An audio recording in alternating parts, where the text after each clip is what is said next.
Hello,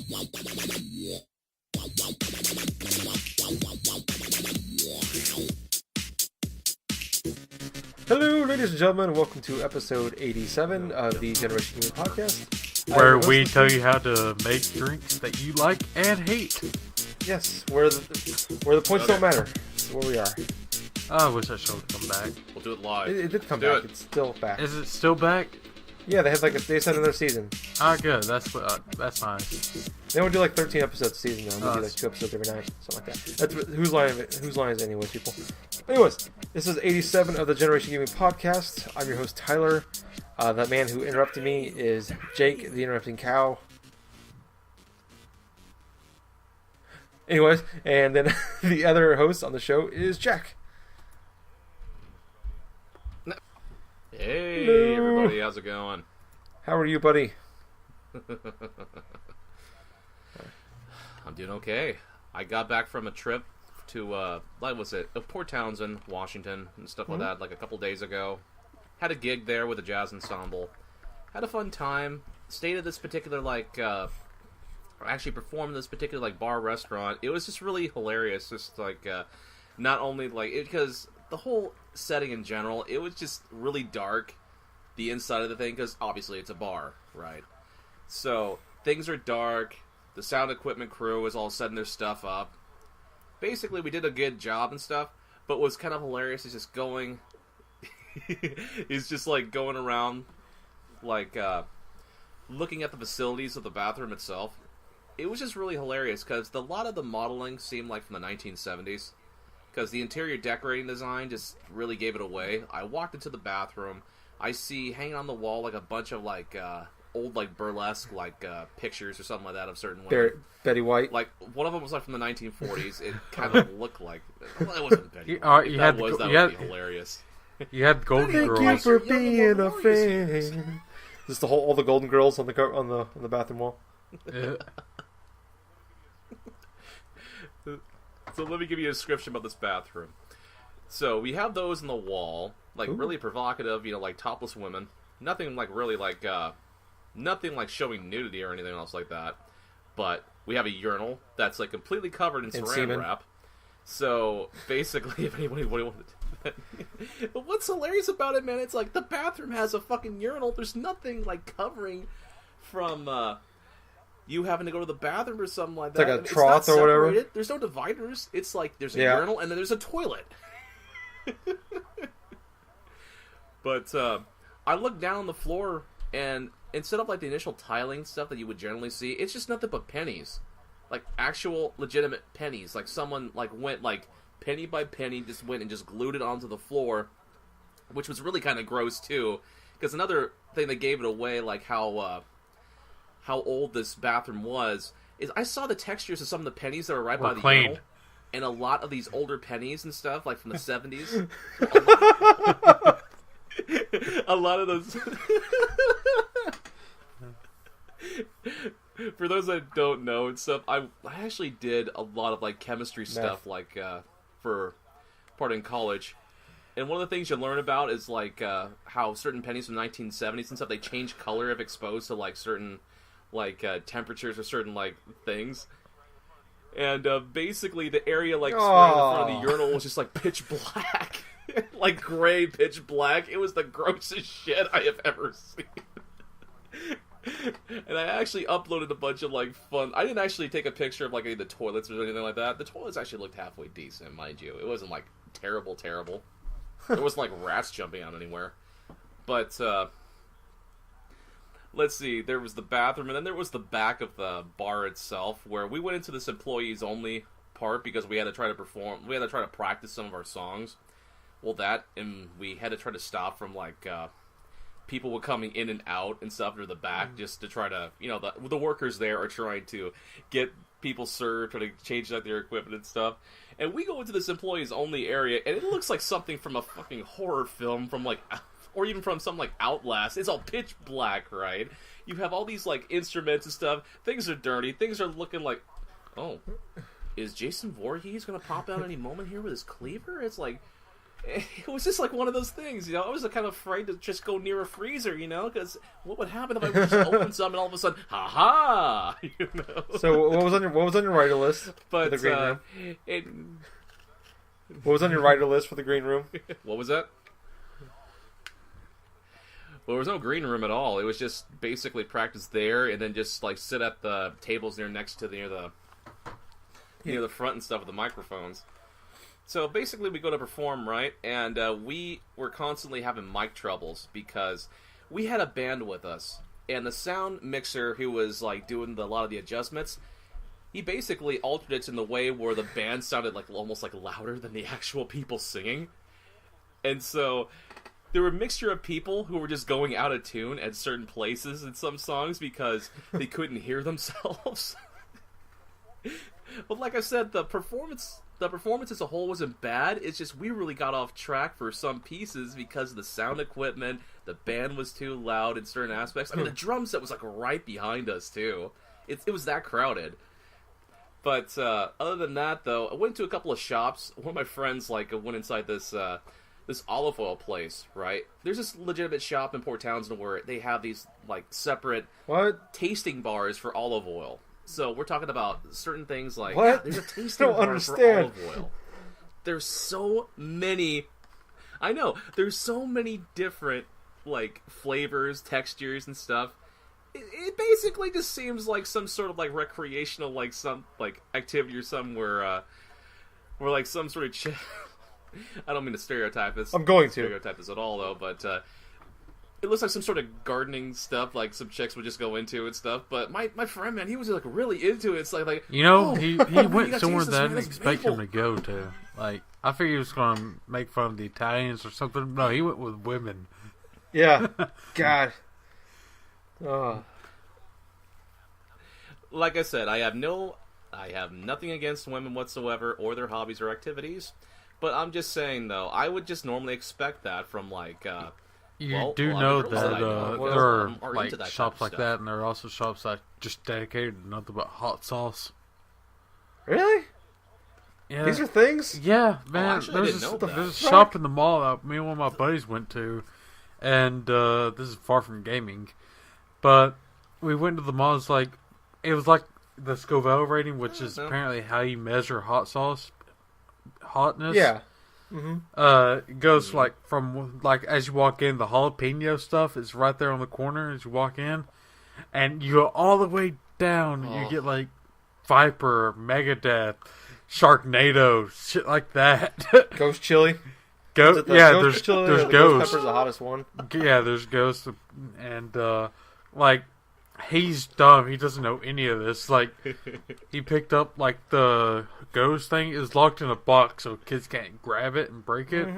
Because that's happened. The customer service lady there's please don't touch that. Don't drop it. Don't do anything. If you need anything, let me grab it for you. And it's wow, I never felt like a fucking child my entire life. And then. Oh man, you know what's kind of funny? During this whole tasting olive oil tasting bar stuff, I was just getting kind of concerned though, because we were there almost for a freaking hour. It's him, myself, and the girls and stuff. One of the girls we were with, and basically we went there about 3 separate times, right? And we're just taking bits of the bread and stuff, dipping it inside the freaking olive oil, tasting this and stuff. Thinking, they're gonna kick us out sooner or later. It's oh man, it just got so fucking hilarious that way. There were some other specialty shops too. I uploaded a lot of the pictures to Facebook as well. So if anybody who follows our Facebook group page or something like that, if you go on to I'll probably share some of this with our Facebook profile too. But just the thing, there was just so many funny nonchalant different products too. There's a hand soap thing, which I did tag both of you guys in because I thought that was fucking hysterical, where they were selling a hand soap and stuff. It's maybe you have touched your genitals. That's too funny. I got a nice kick out of that one. Well, anyway, that was pretty much me in a nutshell and stuff like that. Okay. You guys take care of what you gotta do. All right. Well, Jack is gonna go beat his dog. That's not a masturbation joke, by the way. What's up with Jake? Let's have a discussion. Well, actually, we'll table the discussion you want to have. First, let's talk about Dying Light. We'll wait till Jack gets back for the second part. Well, recently, just like last week, said I was playing Dying Light, and I've talked about the parkour elements, how that's fun. Kind of annoying when you get the grappling hook, which I didn't get to in last week. That thing can help you, or it can fuck your world up. Like it's really helpful, or it's just going to kill you. When you're parkouring, you actually have to grab onto the ledge using your right bumper or R1. Well, when you have the grappling hook, it does it for you. Like it automatically lifts you up on the edge. So you can use the grappling hook to go probably 15 stories up. But if it decides that it doesn't want to auto grab, you're following those 15 stories back down. Mm-hmm. I've heard about that. That's like it doesn't like auto grab. Like it's not like a Far Cry or like a Zelda. It's just... it'll auto grab, but it's picky when it wants to auto grab.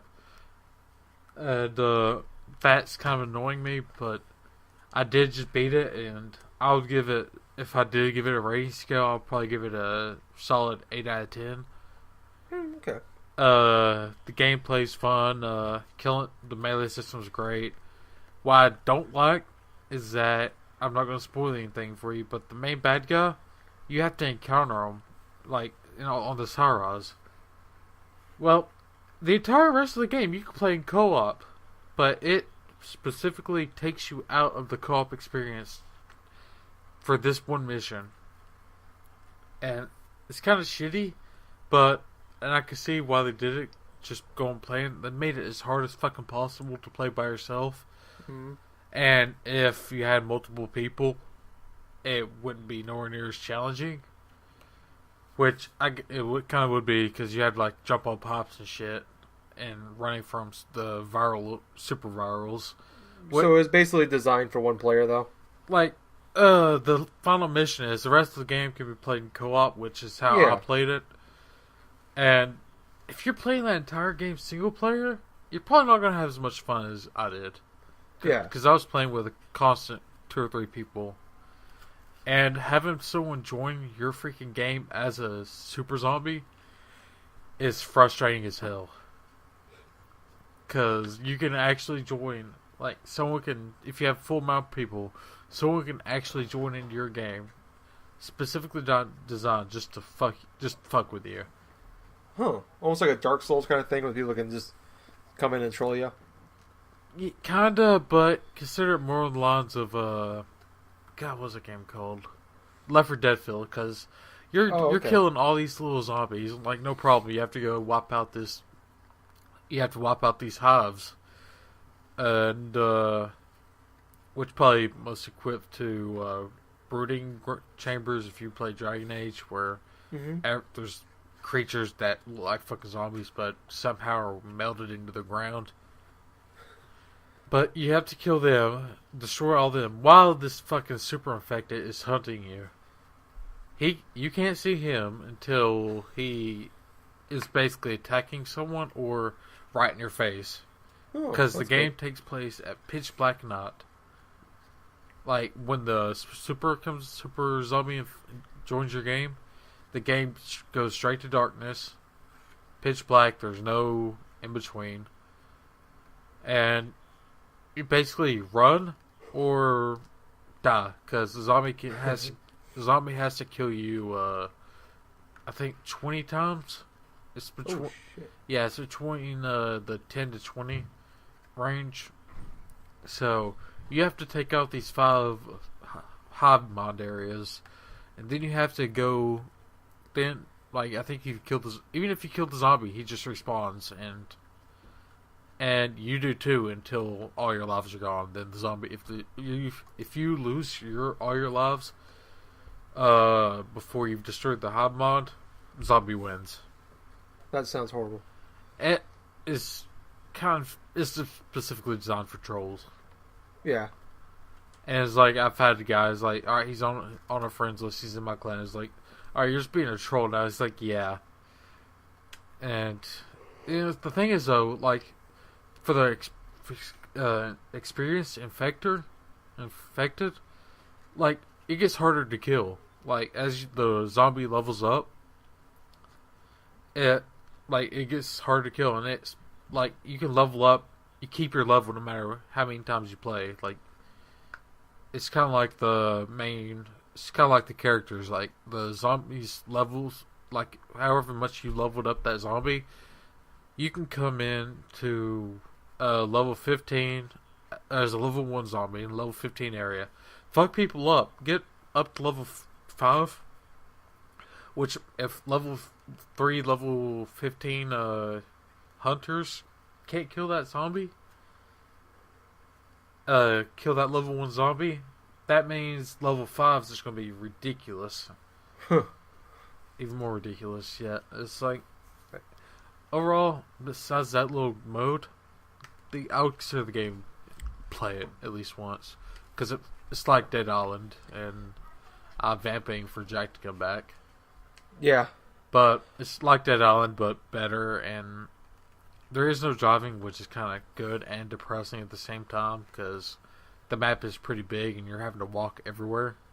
Well, it's designed for parkour, isn't it, essentially? It's parkour and grappling hook, but it also kind of annoys me when they take the grappling hook away from you because you're, quote, exhausted, end quote. Oh. When you can do all your other moves, except for the one that allows you to get places faster. So you basically have like an energy bar kind of thing? Not for like melee. You do have a stamina bar, but that's when you use melee and sprinting. You can sprint for quite a bit. Like, it takes you a while for you to run out of stamina when you're sprinting, but when you're doing your heavy melee attacks or just consecutive quick melees, you run out pretty fast. Oh, okay. And your grappling hook has a recharge on it. Like, you can fire it twice before you have to wait for it to come back. And then, go ahead. Don't they have a skill tree, don't they? So like, yeah, there's 3 skill trees: survivor, agility, and power. Okay. Agility's parkour, health, and all that other stuff. Survivor rank is basically all the abilities that you unlock to do stuff. Okay. Like, I think grappling hook is in power, or survivor, and then power has your strength, your special moves, more special moves that you can do. Like, if you have a 2-handed weapon, you can ground pound with it, kind of like Iron Man. But there's what was it?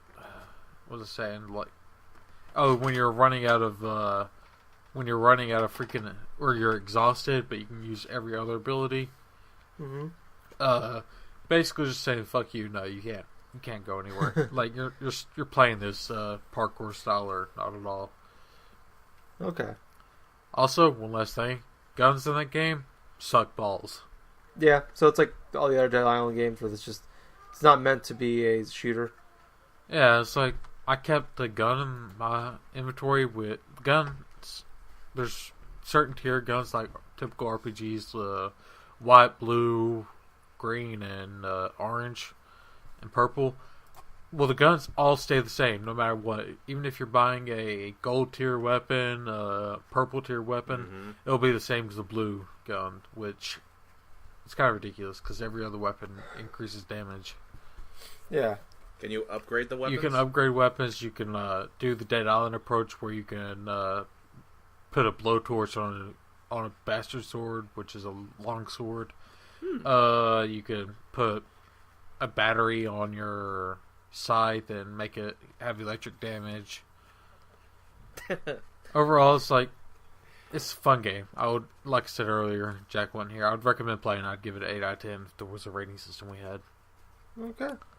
But now that we have filibustered until Jack got back, let's discuss the other thing that Jake wanted to talk about with us. Okay. Well, if you been listening to the podcast, and wait, let me scoot up a little bit.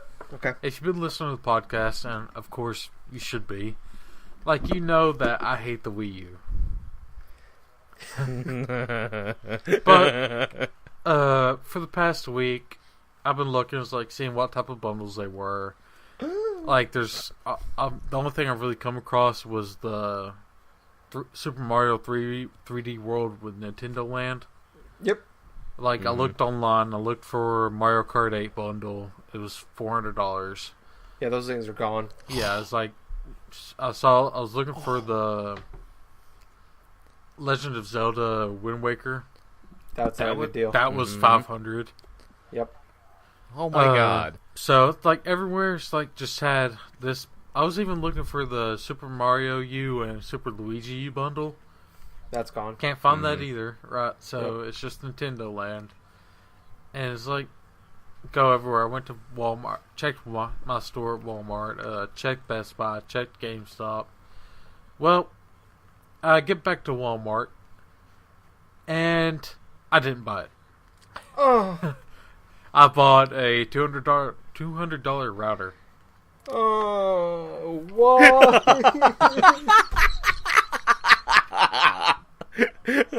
I love how Tyler did that entire time. He's like so close to the camera, like his webcam's like, oh. No, but yeah, I was gonna buy it. It's like, no. I'm gonna stick to my guns. I'm staying away from it. Well, are you at least like making good use of the router though? Is it that great? It's a great router, except for I'm in the worst fucking area in my house. Okay, well, there's a plane flying over my head, so obviously Jack Trenton's on his way. So that's a callback. That's a throwback. it's actually perfect time with that plane. Thank you, pilot. But it's like I was really for those listening in and stuff. We kind of have a running gag or something on the Generation Gaming podcast where every time a plane flies by overhead, we imagine that it's just a Bill Trenton from Nintendo flying overhead, making sure that if something bad Nintendo, like anything Nintendo related, has been said or anything bad relating to it, we're thinking he's going to be coming to get us soon. Yeah, I think it was over the summer. Like, I think it was during Drunk Nerds. I can't remember. It was towards the end or the beginning of Generation, but yeah, like we had an episode where every time one of us did something bad about Nintendo, a plane flew over my house. So, yeah. Not just your house; it flew over mine as well. So it's like, it was just really random. There'd be sirens coming in from my area. It's like, oh, that's a big deal. Bastards! They're everywhere. Nintendo's everywhere. Yeah, they're coming to get you. Okay, well, I'm gonna try to get over this my heartbreaking. Yeah, I put it there just to troll you. I'm sorry. You're a dick. I don't like you anymore. I don't know the podcast anymore. Obviously, no, you can't edit a show on time. Wait, what? Nothing. Go. Keep going. Fucker. Well, all right, you can edit this week then. Anyways, so let's move on to our. Well, I guess Jack, have you been playing anything this week, buddy? Yeah, I've actually been playing quite a bit. Like, for example, I finished up Thomas Was Alone. Nice. I'm not too sure if I helped on that one last week, but yeah, I did finish the game this week. And let me tell you, though, I really liked the ending of it. It was just out of nowhere. It felt natural, and I really did like a lot of the new elements that presented itself towards the end of it. The game wasn't too long, though, but at the same time, it's like one of those games I'm probably going to go back to because it was just that engaging, you know? Mm-hmm. It just feels like very rarely nowadays where I play a game, especially released on the newer consoles, where I actually feel like I want to go back and play it after it's initially over. Wasn't Thomas Was Alone on the PSP? No, I don't think so. It's a cross-buy game. I know between PS3 and PS4. I'm not sure about PSP or PSV. Yeah, it's on a multitude of platforms: PC, PS3, Vita, Wii U, exactly too. But other than that, though, I thought a lot of the mechanics for the various shapes and stuff worked really well. For being like a really rudimentary, like simple type of like puzzle game itself, it was engaging enough to where it lured me in with the concept of like the story that it presented. I never thought I would be really getting engaged in a story where like there's just a bunch of geometric figures and stuff like that on the screen and stuff like squares and like rectangles and like, you know, little blocks here and there. But other than that, I had been playing a bit of my 3DS. Let's see. I've been trying to play a little bit of Kirby's Dream Land 2 again, which I really love that old game. It's not because of necessarily how old it is or nostalgia's sake, though, but I've been trying to get on a mission where I've been trying to get a lot of the rainbow drops in that game, which quintessentially rainbow drops are just these secret type of gems which are inside each world inside that game, which ultimately leads to the best ending to it. So once you collect them all, you gotta defeat, like, the true ultimate boss and stuff after you defeat, like, DDD at the end, and blah, blah, blah, and so on and so forth. But, other than that, I did get in the mail, I think it was on, what was it? Tuesday, yes it was. I got the Majora's Mask remake. Yay! I love the way it is so far. And it's not because of the fact that I haven't played it since, like, 2003, fully, a full playthrough. But it's just the fact they made some little changes that made the game a little bit more accessible in terms of presenting easier ways to earn rupees, like easier ways in order to try to save up so you can get particular items early, so you don't have to just spend a multitude of hours just grinding, and then all of a sudden you don't know where in the hell what are you supposed to spend on first. Like, for instance, I started off the game, and immediately when I saw the save statue, I thought initially I had to strike it, because in the old game you struck the statue and the wings would pop out, and then you would have to save. But it just does it automatically. I'm like, okay, that's an interesting change.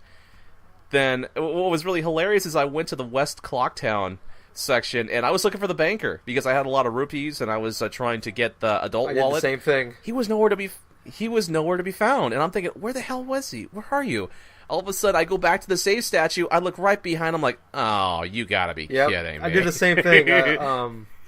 I also got Majora's Mask 3DS, and unlike Jack, I really didn't give this game much of a chance. Like, I tried starting it 5-6 times. On, like, I remember I had the GameCube Zelda Collector Edition thing, and I remember, like, little bits and pieces about the game. I remember a lot because I spent a lot of time in Clocktown.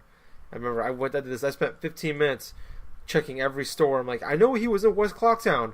He's not. Where is he at? And then I ended up just randomly finding him at the North Clocktown, right behind the statue or the clock tower. Okay, to give some of our listeners some perspective, the last time I had played through Majora's Mask was back at around it first released, which was like around, it was like 2000, but I did, like, played it some more, like, I played it initially in 2001. I went through, it took me a couple years, honestly, because my freshman year of high school, I beat both Ocarina of Time and Majora's Mask within the same month, the final portions of those games. But with Majora's Mask, I got every single mask. I got almost all the scatullas inside the Great Bay, but I didn't. I only had like maybe one or two missing, and I didn't really feel like getting the giant wallet. Yeah. So I gotta tell you though, it's like it just going back to this game like for so many years away from it. It just feels like a new experience, just with just little hints of like memories here and there of when I used to play it. It's just really fucking weird. I mean, really weird. So, how far are you into the game right now? Well, let's see. I haven't really ventured into either of the temples yet, but I've gotten 4 masks, which obviously I got the Deku. I've got the Bunny Hood. No, I actually don't got the Bunny Hood yet. I got the Great Fairy mask. I got Kafei's mask, and I believe Kamaro. Okay. Yeah, Kamaro's mask. And what the Kamaro's mask is, it's really creepy and weird. But there's this dude outside of Clocktown, this ghost of like a dancer that was that like in his prime and stuff like that. Like he died with the regret of not passing on his dance to others. Yep. And what's kind of fun about Majora's Mask is a lot of the side quests, they're all tied together within this bomb journal. The bomber's like journal and stuff like that, which there's this group of kids that call themselves like what was it, the bombers or something like that. But within this little book and stuff, every time you meet somebody or a new say a new situation occurs, it pops immediately on that journal, so you know what task is at hand, what is supposedly rumored, what you can do this and do that. So, with Kamaro's mask, what I had to do is I had to go to him, I played the Song of Healing, basically got his, I transformed this ghost, I believe, into a mask, And there is these two girls called the Rosa Sisters, which are right in West Clocktown, where they are trying to figure out a good dance and stuff like that in order to perform at the festival, which is like obviously like they're the final day of the festival festivities. So what you have to do, you have to lock onto them with the Z targeting. I didn't know this at first, but I target them with the Z targeting, or L targeting as it's known right now, and I just press the B button with the mask on, and what plays. What the cutscene that plays is just so fucking bizarre, because you have Link like right in front of these two dancers and stuff, just like basically doing Kamaro's dance. And what's kind of peculiar about it is like it cuts to like a scene or something like that where both girl dancers or something are on their hands and knees, like looking at Link. It's like, oh, hey, you are our master. You know, it's like, whoa, I'm surprised I left that in. But it's just little hints of weirdness like that. It just kind of brings into perspective like how like I've missed playing Majora's Mask, but at the same time I really love how the game is in general. Yeah. I mean, there's also the randomness though, but that's just like one part of it. This is like the first couple hours, you know. I still got a whole slew that I can try to go through. I have not even attempted to do other stuff in it. But other than that, gaming related wise, I picked up Monster Hunter 4 today. I have not tried it yet. I probably will have some impression of it next week, but yeah, I'm getting ready to go to Moscow, Idaho next week as well, so Okay. Odds are, or something like that, I'll probably have some form of impressions, but not too sure. Okay. But anyway, that's about it for my game time. Okay. So I'm going to kind of piggyback on what you were saying. So like I said, I haven't played much. I didn't really give Majora's Mask. I started it so many times, and every time I never even finished the first temple, which I think is I understand. swamp. I understand where you're coming from. I needed a guide in order to help me out. Yeah, because I got this Prima guide too. Yeah, and that's kind of like I actually got the guide for free when I bought the when I got the new Nintendo 3DS as well.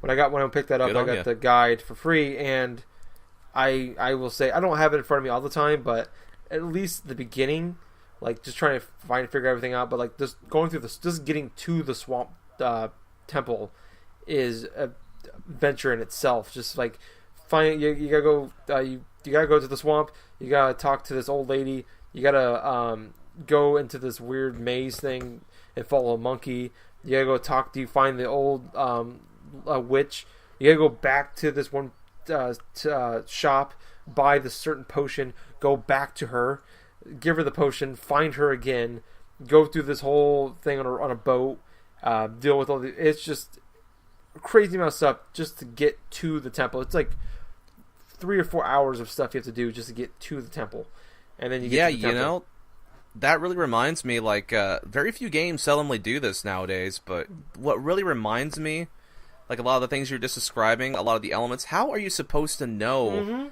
how are you supposed, you know, in order for you to do some of these, like, tasks, unless you either have some sort of book in front of you, or you're just like have, you know, try to piece together things yourself. Yeah. But a game it really reminds me of is Castlevania 2, Simon's Quest, because there's a lot of the same elements inside Majora's Mask as well.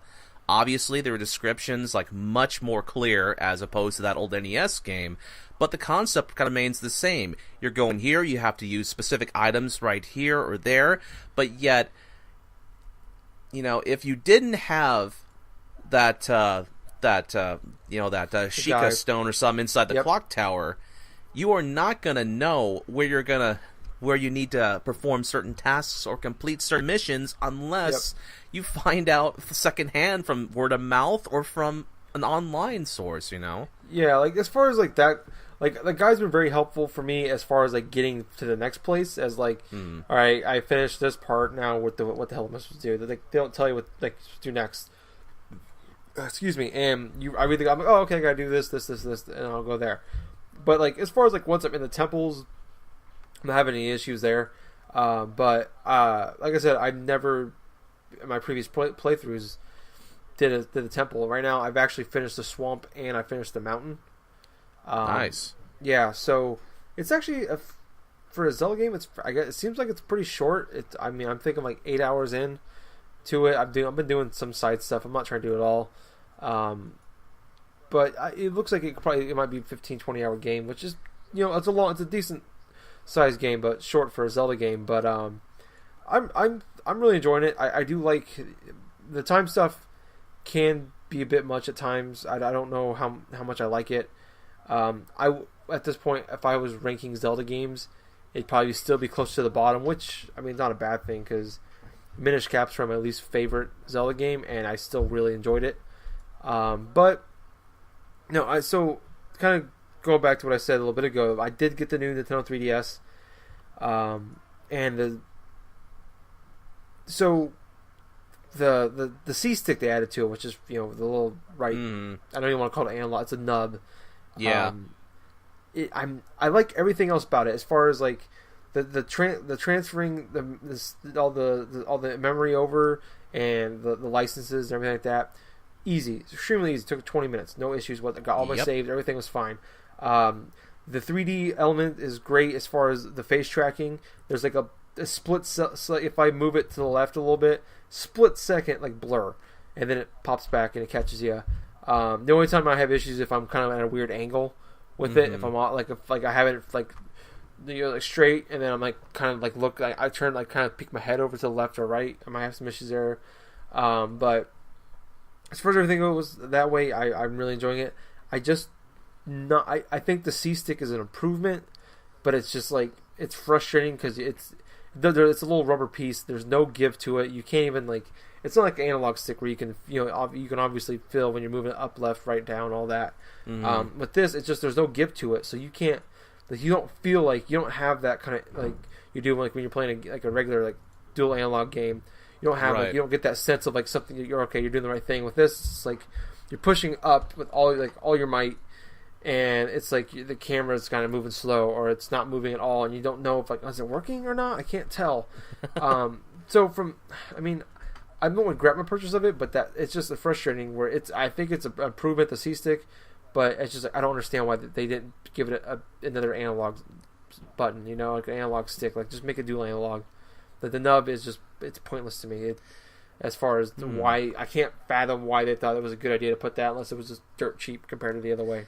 Well, you know what? I kind of there's one thing that's really interesting about Majora's Mask. Also, it ties into the whole analog things. It actually goes out of its way to say you can use the Circle Pad Pro in this game. Yep. Which is actually, which is basically a dual analog stick. Yeah.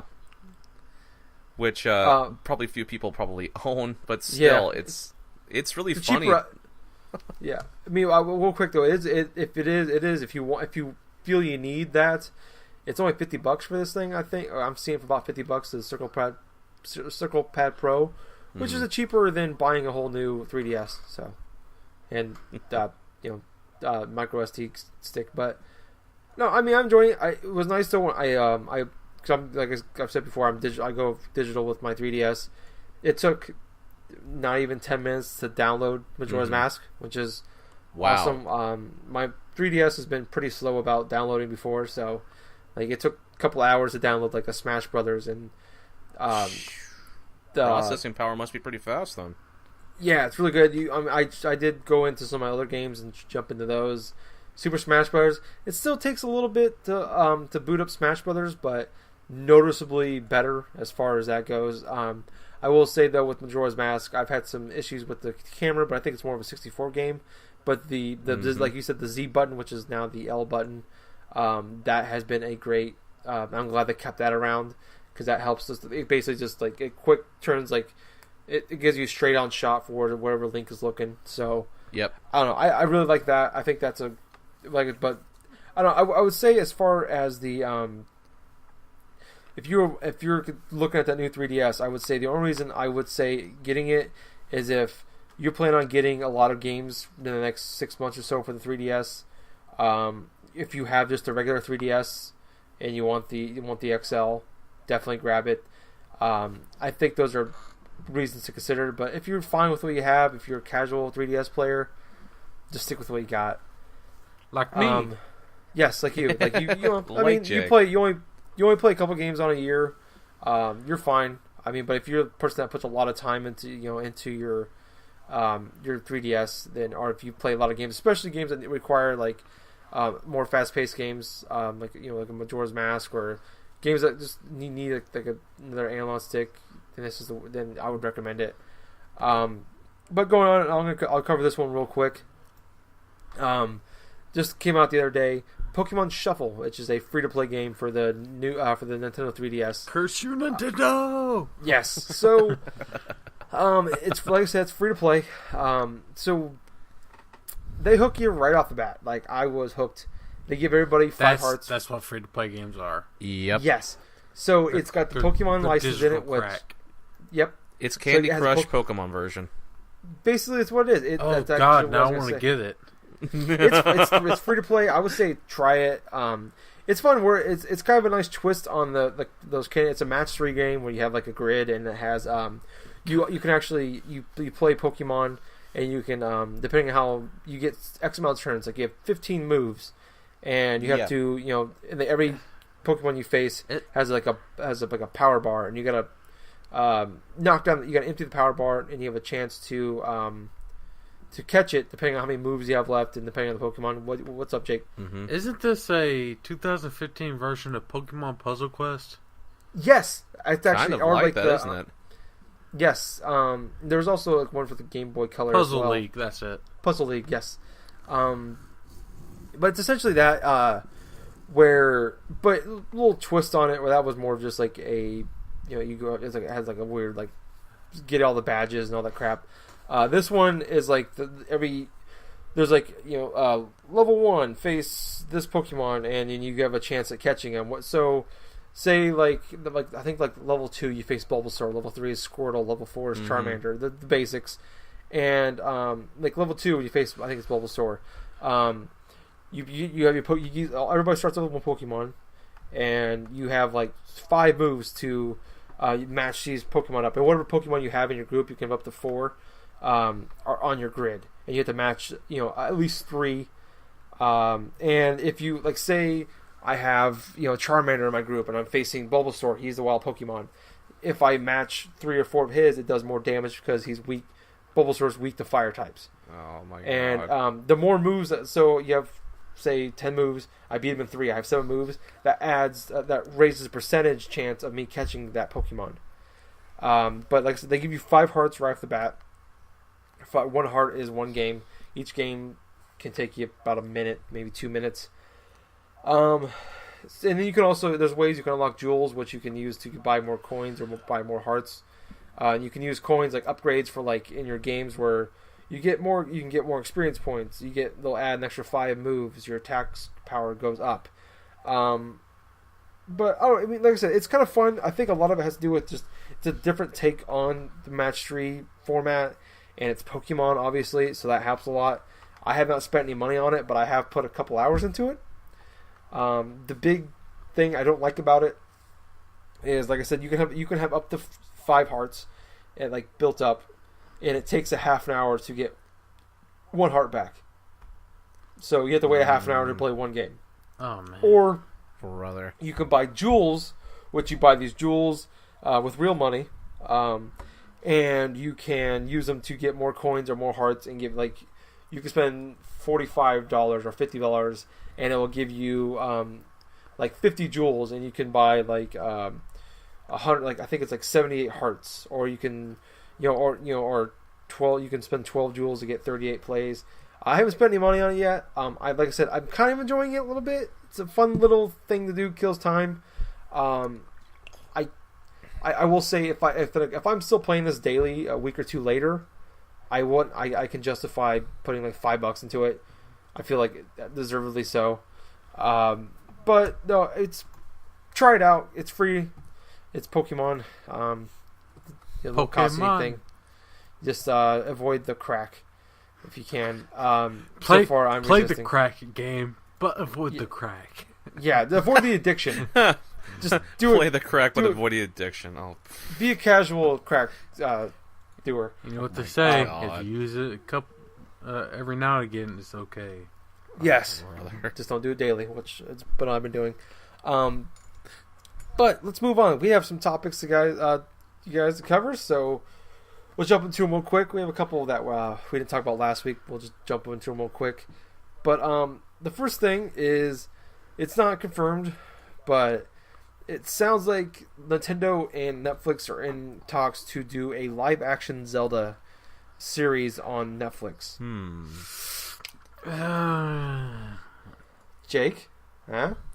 I'm iffy. I like the idea because Netflix is going with taking a lot of Marvel properties like Daredevil, Luke Cage, and all those others.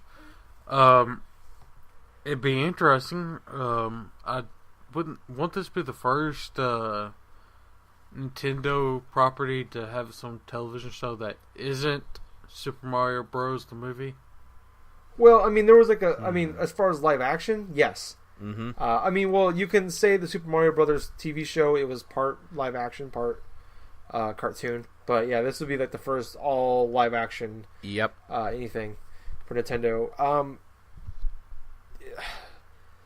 Jack, I want to hear what you want to say before I jump in on this one. Well, you know what? At this point, I'm not really too sure what to think about it right now. I mean, initially, I when I read the news, I was just thinking, like, okay, how are they going to go ahead and stylize this game? I mean, the Zelda series is a bunch of different games, a bunch of different timelines. So, I'm not too sure where they could possibly start with. I mean, are they going to start with just, like, the first It would have to be dark game anyway. Yeah, it would have to be, like, some sort of, like, chronological thing, like, say... Maybe they'll start with the first game or something, the NES series or something like that. It's just, I'm just kind of wondering just what type of actors they would actually try to get for this. Would they actually try to do like various child actors? Would they? It just seems really, really bizarre in a way. I mean, I'm glad Nintendo's shelling off their properties and stuff to try to get their properties like more well known. I mean, that's always a good thing. I mean, we even like heard talks about like Sony and like talking with Nintendo about having like a Mario movie, which that still blows my fucking mind just thinking about it. But it would definitely have to have John Leguizamo and no. Well, Bob Hoskins is no longer alive, and neither is Dennis Hopper, so there goes that theory out the window. But you know what?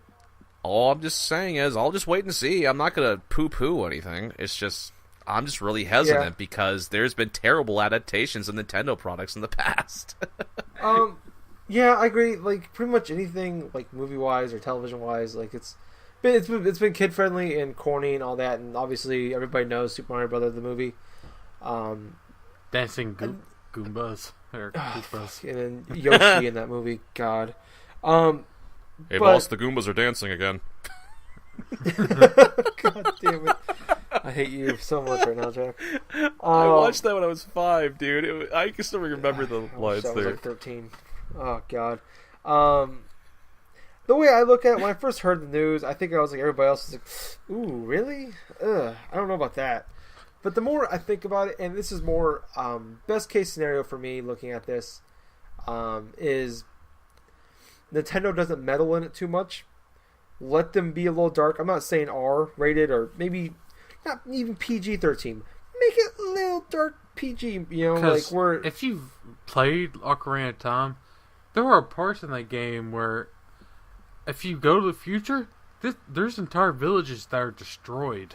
Yeah, I mean, but it's still family. I mean, I'm not. You can keep it family friendly and kind of keep it and kind of get the more adults into it as well. Mm-hmm. I would say, I mean, everything that Netflix has done as far as television wise, I mean, are as their own content. Look at House of Cards, Orange is the New Black, The Fall. They've all, I mean, whether you like your own personal taste or not, they're all got a lot of critical acclaim to it. And I would say Netflix knows what they're doing with as far as their own with their own personal content. I would say Nintendo can have their say, like, hey, here's give them the story and all that. That's fine, but let Netflix handle the hiring and all that nonsense. But the way I see it working, there's a couple ways. There's a show called Atlantis on BBC, and it's a Greek mythology show. I could see them kind of going that. I mean, not so much Greek mythology, but it's a kind of a goofy. Like when you read Greek mythology, like in high school, like in middle school or high school. It's just like it's a really goofy concept, like just all these monsters, but everyone's related to everyone. Everyone's father, everyone's mother. Yeah, and there's all these weird, random creatures and everything, and all, gods and goddesses. But you watch like Atlantis. I've only seen a few episodes of it, but they do a pretty good job of like kind of bringing it to television or bringing it, to live action. I can see it, if they did something kind of like that. I could see it. And like you look at like Ocarina of Time with Young Link and Old Link. I think of a show like Arrow, where it deals with Arrow is based off the comic book character Green Arrow. Mm-hmm. Where if they say they want to do like an Ocarina of Time type of based off that game, you could kind of steal that concept where it deals with, like in the TV show, he spends 5 years on a deserted island, and it jumps back and forth between real time and what happened to him while he was on the island, what turned him into some spoiled rich brat to the Arrow. Mm-hmm. I can see him doing something like that with Young Link and Old Link. Or you can do every season, cause every game is basically the same story, but like different times. You could every season just do American Horror Story type, where every season it's the same characters, like same actors, but different. That's really how I would see that being portrayed as well. I mean, the Zelda series franchise is quintessentially just that, It's the same character. You're playing still as Link and stuff. You still have the same type of supporting characters as well, but they're just presented in a new story, in a new setting, new type of presentations and stuff, to where that might actually work in that aspect. Yeah, you can keep the same actors, but every season, do new setting. Like this time it's Ocarina of Time. Next time it's Majora's Mask. This time it's Skyward Sword. It's Wind Waker. You can do that. I mean, I'm not saying they will. I'm hoping they take one of these ideas and go with it. But I think it all depends on how much Nintendo decides to meddle with this and how kiddie if they choose to be or not. No matter what they do, if they make this, there has to be an episode where Link walks into this pottery shop and just tears the entire thing to shreds. Yes, breaks all of them, breaks every single pot, and then just walks out. Yep, picks up all the. Yep, like Grand Theft Auto style, breaks all the pots, steals all the rupees and leaves. Link in the China shop. Oh my god.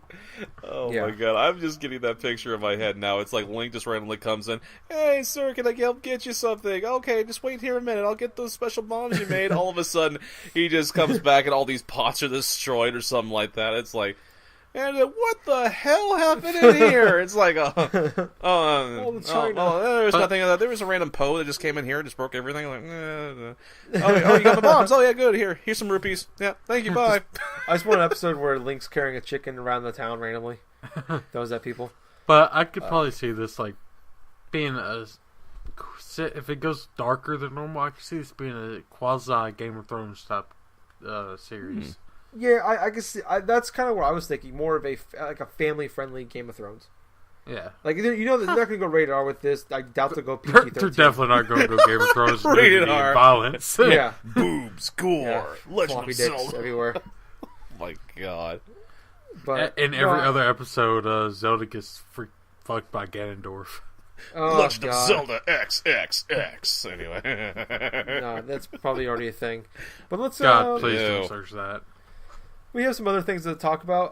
Another big thing that kind of came out today, and I actually had it already in the topic as the big controversy over the last week was, the Order 1886 game. A YouTube video came out with the entire game allegedly, and the guy did a whole playthrough of the game, and it came in about 5.5 hours. And this whole controversy broke out on Twitter, on Facebook, everywhere about does game length matter. Well, and that was kind of something we were going to discuss this week. And then today, the reviews for Order 1886 came out. Mm-hmm. And it's going to be kind of a combination of both. This conversation is going to be a combination of both of those things, video game length and the Order 1886 reviews, which have been bad to mediocre. I'm seeing a lot of, basically on a scale of 10, we're seeing a lot of 5 to 7.5.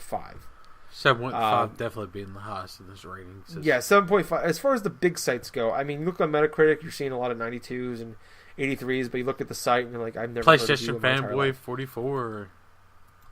Yeah, it's just random websites. But I guess we'll kind of jump into more of. I guess I want to discuss more of the game length part with you guys. It's like, to you, does that, like, a $60 title being 5 hours or 50 hours? How much of a difference does the length of the game make to you? I'm gonna let Jack go first on this one. All right. Okay. As opposed to, like, say, other types of like games that I have bought at $60 and stuff, but for in this aspect, I really think it does matter to a certain extent.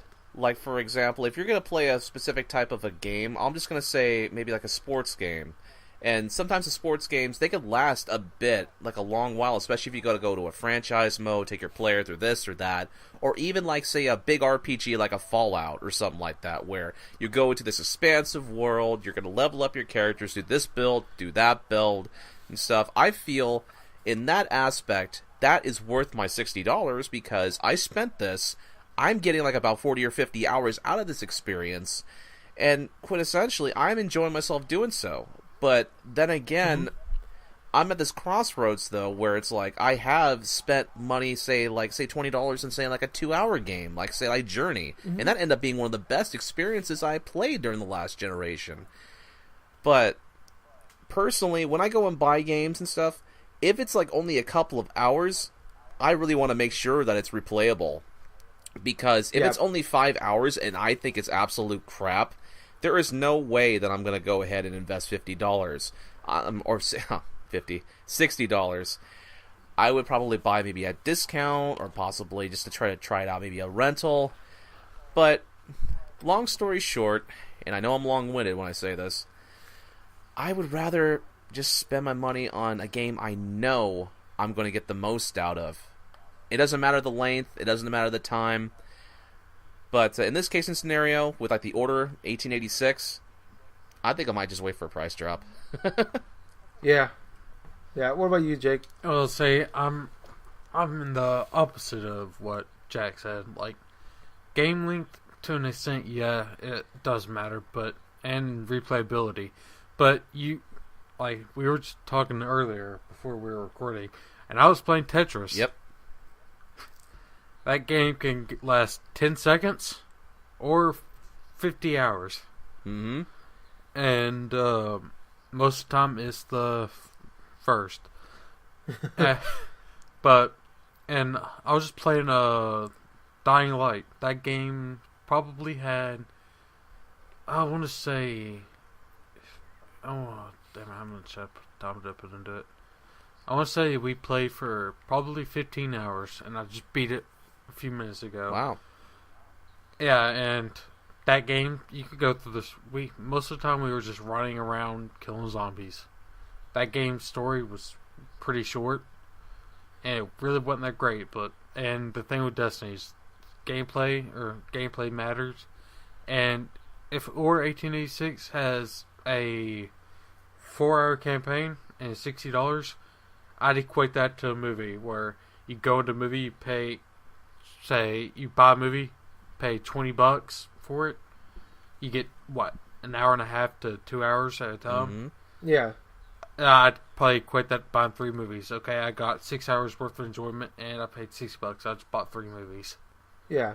I understand where you're coming from right there. That's really like, that's fair. That's a fair way, I think. Tyler, what do you think? For me, it's game length doesn't really matter. I look at it doesn't, like, I look at some of my favorite games of last year, like a Child of Light or a Valiant Hearts. The campaigns are 4 to 5 to 6 7 hours, but if the $15 price point was perfect for them. I paid a full $60 for them. I don't know. I mean, obviously, I think my opinion of them would be different.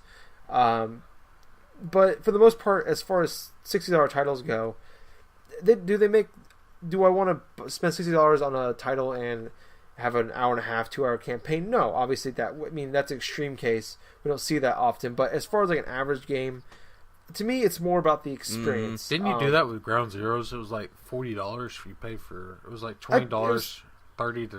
It was $20, but it was a little over an hour.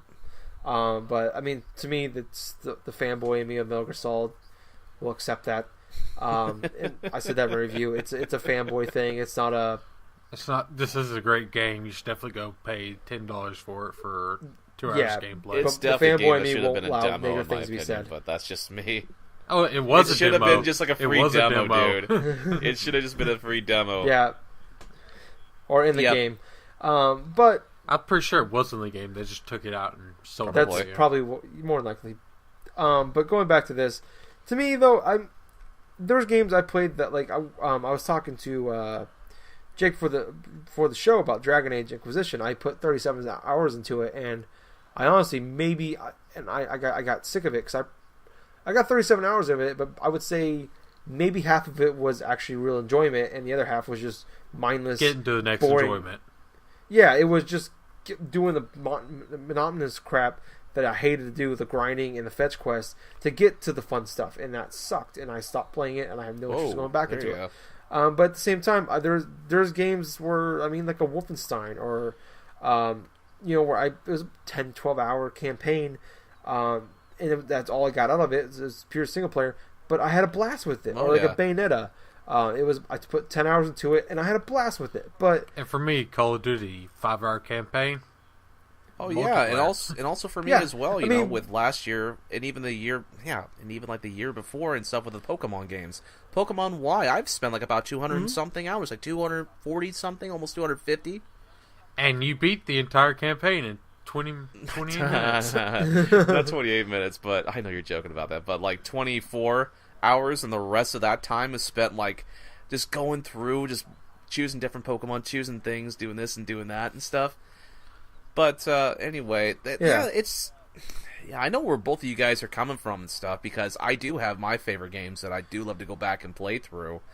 But I think in this general stance, though, in this day and age and stuff, I see a lot of the games that are presented at $60 now, and oftentimes they're not. I have to generally wait for a price reduction, considering I am not really interested in what they present currently at the moment, because there's just been a lot of games so far that have released this generation in particular, which they promise the moon, and it just seems like they just don't deliver in aspects that I want. Oh, okay. Let's go through a quick list. Master Chief Collection. Yep. Broken. Assassin's Creed. Broken. Far Cry 4. It's Far Cry 3. Recollection, collection, HD collection, HD fooled you, same graphics collection. Yeah, basically. Sleeping Dogs Definitive Edition fooled you. Yeah, like now we're getting Darksiders 2 edition, but to me, if we want to jump into that conversation, I'll say real quick with Order 1886. I put all the money down. I pre-ordered it. The reviews, we talked about this before, I think, on like a bonus content about reviews. Do they matter to us? And just the reviews, when you used to see across the board, at best, mediocre, and the people I listen to when it comes to reviews are saying it's just boring or it's okay, I'm going to go get my money back. I'm not going to buy this game, at least at $60. If I can rent it, I will. If I can get it for $30, I will. But kind of going into this, I feel like we have this conversation, not only on this podcast, but just in general. Every couple months, it's an upsetting conversation. But really, you look at it as far as the console's been out for over a year now, and what great game have we gotten that you can't get on 360 or PS3 on the PS4 and Xbox One? Give me one second. Okay. Because I'm everyone I'm thinking of, I'm going to name some off. Infamous Second Son, it was okay. Titanfall, flash in the pan. There isn't a lot. Assassin's Creed Unity, broken. Master Chief Collection, like we said, broken. Got it. Who? Dying Light. That's on 360 and PS3, isn't it? Nope. Xbox One, PS4, Windows. Okay, but it's getting. But I'm talking about like just killer reviews. Everybody's rating Alright, this. Steam 9 we out of 10. That yet. Metacritic 3.5 out of 5. IGN 8.5 out of 10. GameStop, so you can make the argument that that's actually one of the first, I'm talking big smashes and stuff like that for the PS4 and the Xbox One, like dipping out of the Xbox 360 and PS3 stuff, not being like a cross-gen thing. This is actually like a new franchise on its own. Or a reboot. But we haven't got. But I'm talking about we haven't got that Gears of War yet. That Gears of War style isn't that God of War. Essentially, what? No, I mean I'm talking about that type of game that just kind of the like, launch title that broke all the consoles. Oh, that's I understand. why we bought like a Mass understand. Effect or called. We haven't got the game changer yet. We have not seen that, and we're a year and a half in. I mean, Dead Rising 3 was good at launch. Yeah, it was.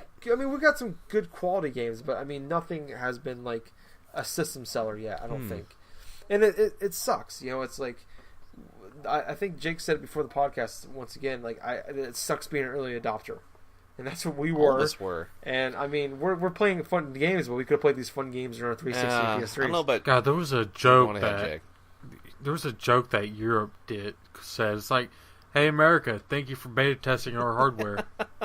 Yeah. I mean, really, to me, like, the best game I played that you can't get on a PS3 or on 360 is Outlast. Like, outside of the Wii U and 3DS, that's been my favorite game on, like, the PS4. My gosh. I think you can get Outlast on the 360. Yeah, you can, I think. I think it came out... Is it now? It wasn't... Well, I mean... Well, then never mind. Then there's nothing. Well, you know what? But it would have to be Trials Fusion, but Trials Fusion...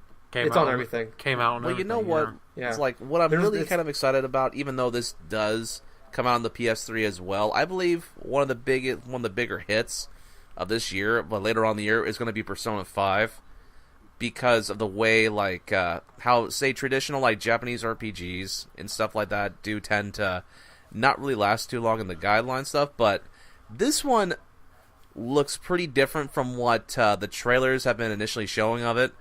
I know this is not really too much to say though, but the menu designs, everything else looks like really snazzy, really like something from like the 1970 type of style for like certain animation stuff. Let's say like Lupin the Third, like just those type of anime style.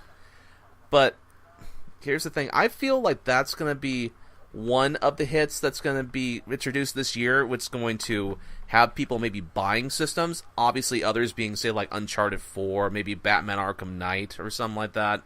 Yeah. But, it's really at that time where it's just really hard to tell, you know? I mean, we didn't know that last generation, a game like Gears of War would come out of nowhere and basically, like, almost reinvent a lot of the third-person, like, shooter aspects, you know? Well, see, no, you have to think about that, because Epic, they were huge with Unreal Tournament. Yes, they were. PC. Yeah, they had that shooting mechanic down. They had their engine. That Gears of War is probably what they're most known for. Yeah, or to console gamers anyway. But Team Fortress, they had that solid ground. They had that ground covered. In terms already. of console wise, though, I mean that was just kind of a new concept, like say on the certain gaming consoles. Yeah, that was a first big system seller. But yeah. It really has been a disappointing year. You know, the first 16 months it's been out. I mean, Bloodborne is coming out in April. The Witcher comes out, I believe, in May. Oh yeah, Witcher 3. We got Batman in June.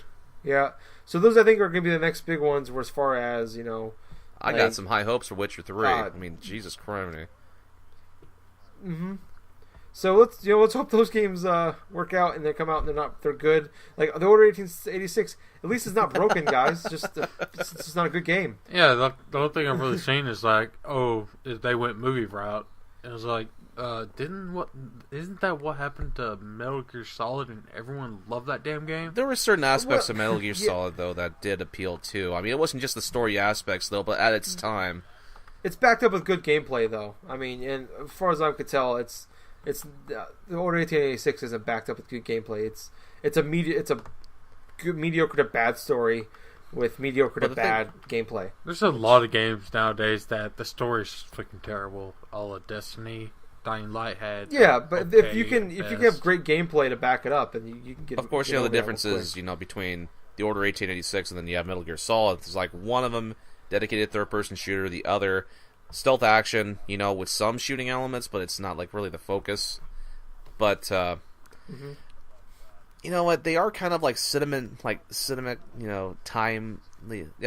type of like games in a way, because they do focus a lot on the cutscenes. I know personally, I was viewing a lot of the walkthrough stuff for like the Order 1886. I think I've watched at least the first hour and a half, considering like what's been posted on YouTube by the various person. You're about halfway through the game. Halfway through the game. I'm kidding. Go on. But from what I've seen, it doesn't look so bad so far. I've been able to keep tabs with things. The game obviously looks good. I mean, hell, it's from Sony, like, what, Santa Monica? No, yeah. Ready at Dawn. Ready at Dawn. Yeah. So they were basically known for the PSP God of War games, I thought. I think. Mm-hmm. But... yeah, they made I believe that's what they were. Though... the game looks pretty good, I think, but at the same time, I just need to watch a little bit more of it too, because it seems interesting from what I've watched, though. But the gameplay-wise, just seems kind of dull so far. Yeah, I mean, like I said, I'm not 100% out on this game. I'm still intrigued enough to play it. I just not $60 intrigued to play it, but we've been comparing Metal Gear Solid to Order 1886, and I'm getting upset. So let's go ahead and wrap the show. I'm glad I planted that little seed in there.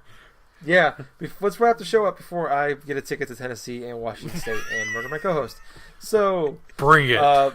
Let's go ahead and jump into our wrestler of the week, Jake. And before we do that, let's compare Pokemon to Metal Gear Solid. No. I'm more okay with that.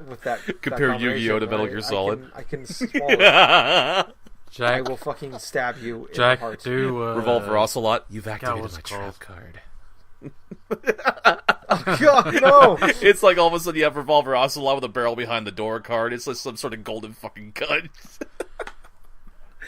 I'm such a Yu-Gi-Oh nerd. Jack, can I have a request? What? Johnny Nitro, John Morrison, that guy. Oh, Johnny Nitro. You know what? We'll do the tag Johnny team Mundo. M&N because of them consisting of Johnny Nitro, obviously, and Joey Mercury. Plus, they had their little they had their manager Melina. You know, that tag team was actually pretty interesting. I mean, initially they didn't really have that great of a beginning for the tag team, but they did have a lot of decent moves and stuff. But more or less, I know them basically from the one match they had with the Hardys, which ended up with Joey Mercury's face getting pretty much broken open, his nose, because of that friggin' ladder accident. Which, if you see it now, it's like you just know it's bad because it hits him right in the face, and there's like blood spurting like everywhere and stuff. It was not pretty in the least, and he had to have facial reconstruction surgery on that damn nose of his. Which, you know, it's kind of hilarious just seeing him out now. But yes, yep, J&J Security, baby. But there has to have been a reason why Knuckles, like Jake or something, requested this. Yeah, there is. Because my trivia of the week... oh, snap. revolves around John Hennigan, which is John Morrison, Johnny Nitro. Johnny Mundo. Yeah. He has a lot of fucking titles. Yep. And... well, I was going back and watching Video Game Hospital Season 3. And he makes an appearance on the show. Yeah, it's like... it'll pan. They're in the office setting. It'll pan. It's like, what do we do? It's like, how are we gonna handle this? What do we do? And he just hits the table. It's like really adamant. It's like, how are we gonna handle this? And I know I gotta check my audio to see how well that came in. You might just broke the show. All I just saw was his camera just shaking. You might need to. You might need to actually adjust that in post, but when I'm not George Lucas, I don't fix shit in post. He just adds more. Yeah, or fix it when you're editing. Sorry, my bad. Oh, okay, yeah, I can do that. That's not a problem. But yes, in the behind the scenes, he's like one of the main characters. Is like, all right, it wasn't my day to come in, and I came down here because. Guy texted me. He's like, Johnny Nitro is here on set, and he's like a huge wrestling fan. He's like, you know, when someone tells you a huge WWE superstar, when your idols is here, you get out of bed, even if you're sore, you come down here and meet him.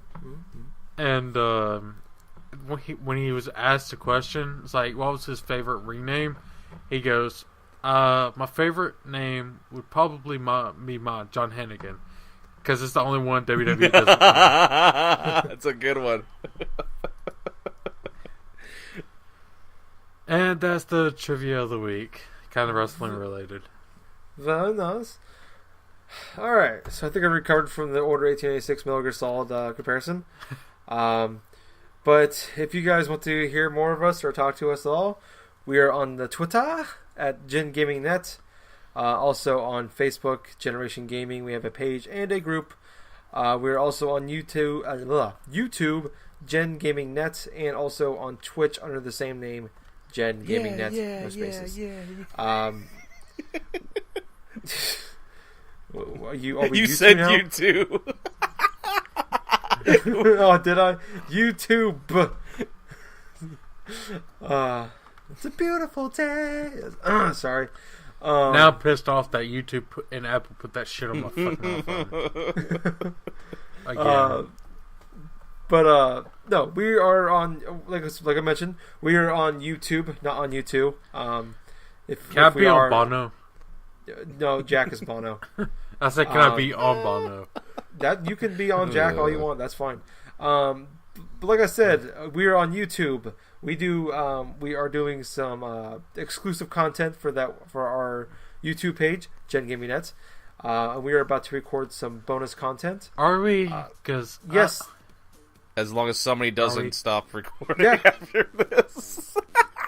Hey, Yes. my stopping recording did not prevent me from recording that shit. So Okay. don't even talk shit, alright? Okay. Mister, I was supposed to be recording? What? Anyways, so we've had issues the last couple weeks where we didn't have anything a couple weeks ago, and then last week there was miscommunication between bonus content and recording. So this week we are recording. We are on the same schedule. We've all agreed to it. We have a topic. We're gonna do it now. I was Tyler, your host. I was the Jack of Hearts. Thank you. And I'm interrupting Orange. Or annoying, whatever the hell it is. I fucked up. Boo! Alright guys, we will talk to you next week unless you're about to listen to our YouTube bonus content. Bye! Yeah. GG everyone. Good night. Alan!